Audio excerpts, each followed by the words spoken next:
এজন্য আমরা বুঝে গিয়েছি যে এখানে সোজা আঙ্গুলে ঘি উঠবে না। এই জন্য আমাদের ঘোষণা হয়ে গেছে, যার যেভাবে পারো চলে আসো, বাধা হবে যেখানে, লড়াই হবে সেখানে।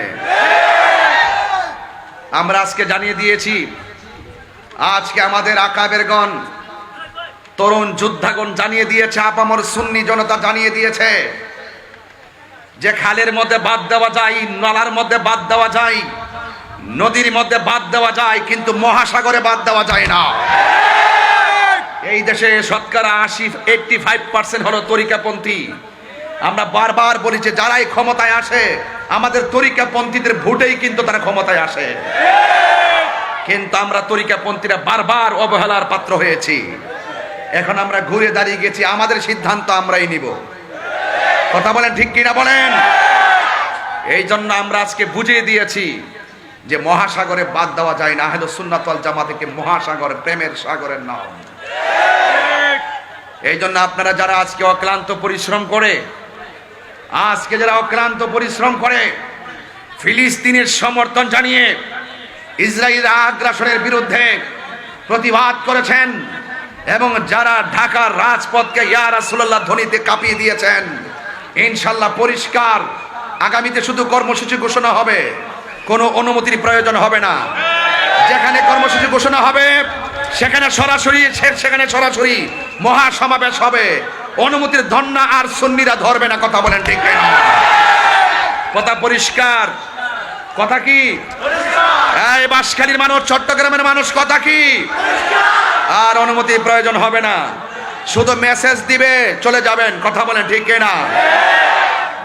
আপনারা যারা এখানে এসেছেন, আমার যুবক ভাইরা, আপনারা দেখেছেন তো,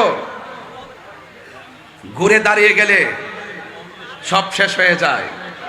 আমরা সুন্নিরা দাঁড়াতে হবে। আমাদের সংগ্রামের পরে যে অনৈক্য ছিল, মাসলাকের অনৈক্য ছিল, মাসলাকের দূরত্ব ছিল, 57 বছর পর্যন্ত দেখেছেন ওই মাসলাকের কারণে কেউ কাহারো টেবিলে আসে নাই। আল্লাহর রহমতে আমরা ওই দরবারগুলো, মাসলাকের ভিন্নতা থাকলো, আমরা ইস্যু ভিত্তিক ঐক্য হয়ে গেছি। কথা বলেন ঠিক কিনা? এখানে কোনো ভেদাভেদ না, সবাই আজকে গিয়েছে।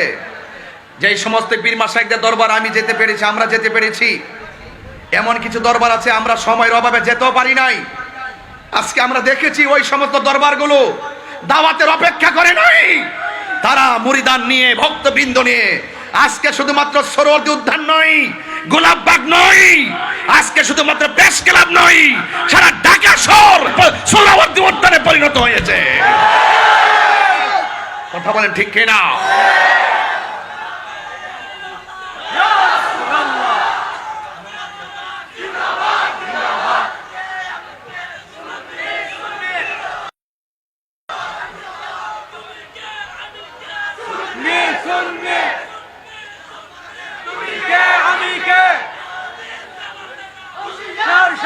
যারা অক্লান্ত পরিশ্রম করে আজকে গিয়েছেন, সারা বাংলাদেশের পীর মাশায়েখ, আপামর মুসলিম জনতা, সুন্নি জনতা, দল মত নির্বিশেষে যারা এসেছেন, আমি সকলকে ধন্যবাদ জানাই। এবং আগামীর যে কোনো কর্মসূচি বাস্তবায়নের জন্য ডাক দিলে আপনাদের কি পাওয়া যাবে ইনশাআল্লাহ। আমরা আর পিছিয়ে থাকতে চাই না।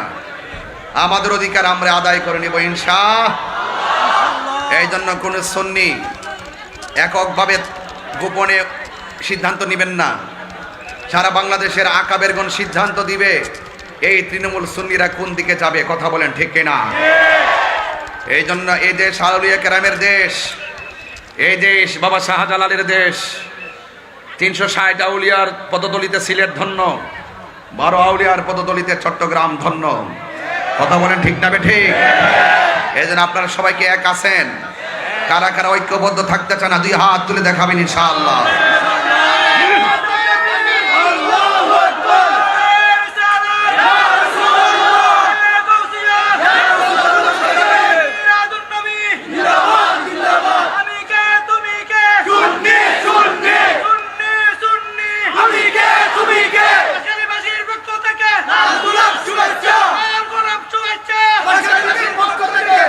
আল্লাহু আকবার, জোরে বলেন। আর বড় করে আল্লাহু আকবার। ভাইয়ের আমার, আমাকে বিষয় দিয়েছেন কবর এবং হাসর নিয়ে আলোচনা করার জন্য। অত্যন্ত গুরুত্বপূর্ণ বিষয়। আমি দেখতেছি জায়গা হচ্ছে না, মানুষ মাটির মধ্যে বসে আছে। এতে প্রমাণিত হয় সুন্নিরা বিরিয়ানি খাওয়েন না, সুন্নি না। আজকে কিন্তু শুধু একটা মিস কল দিয়েছি, আজকে ঢাকা শুধু একটা মিস কল দিয়েছি। যদি আমাদেরকে যদি ওই সুযোগটাও যদি না করি, যদি সারা বাংলাদেশ আমরা সোহরাওয়ার্দী উদ্যান বানাই নিতাম, এবং আগামীতে তাই হবে, আগামীতে তাই হবে ইনশাআল্লাহ। বলেন ইনশাআল্লাহ বলেন। এই দেশে সুন্নিদেরকে বাদ দিয়ে, তরিকাপন্থীদেরকে বাদ দিয়ে অপশক্তিগুলো দেশের মুখপাত্র সাজছে। মনে হয় যেন তারাই একমাত্র ধর্মের মুখপাত্র। এরা ধর্মের নামে অধর্মের চর্চা করে জাতিকে বিভ্রান্ত করছে। কথা বলেন ঠিক কিনা?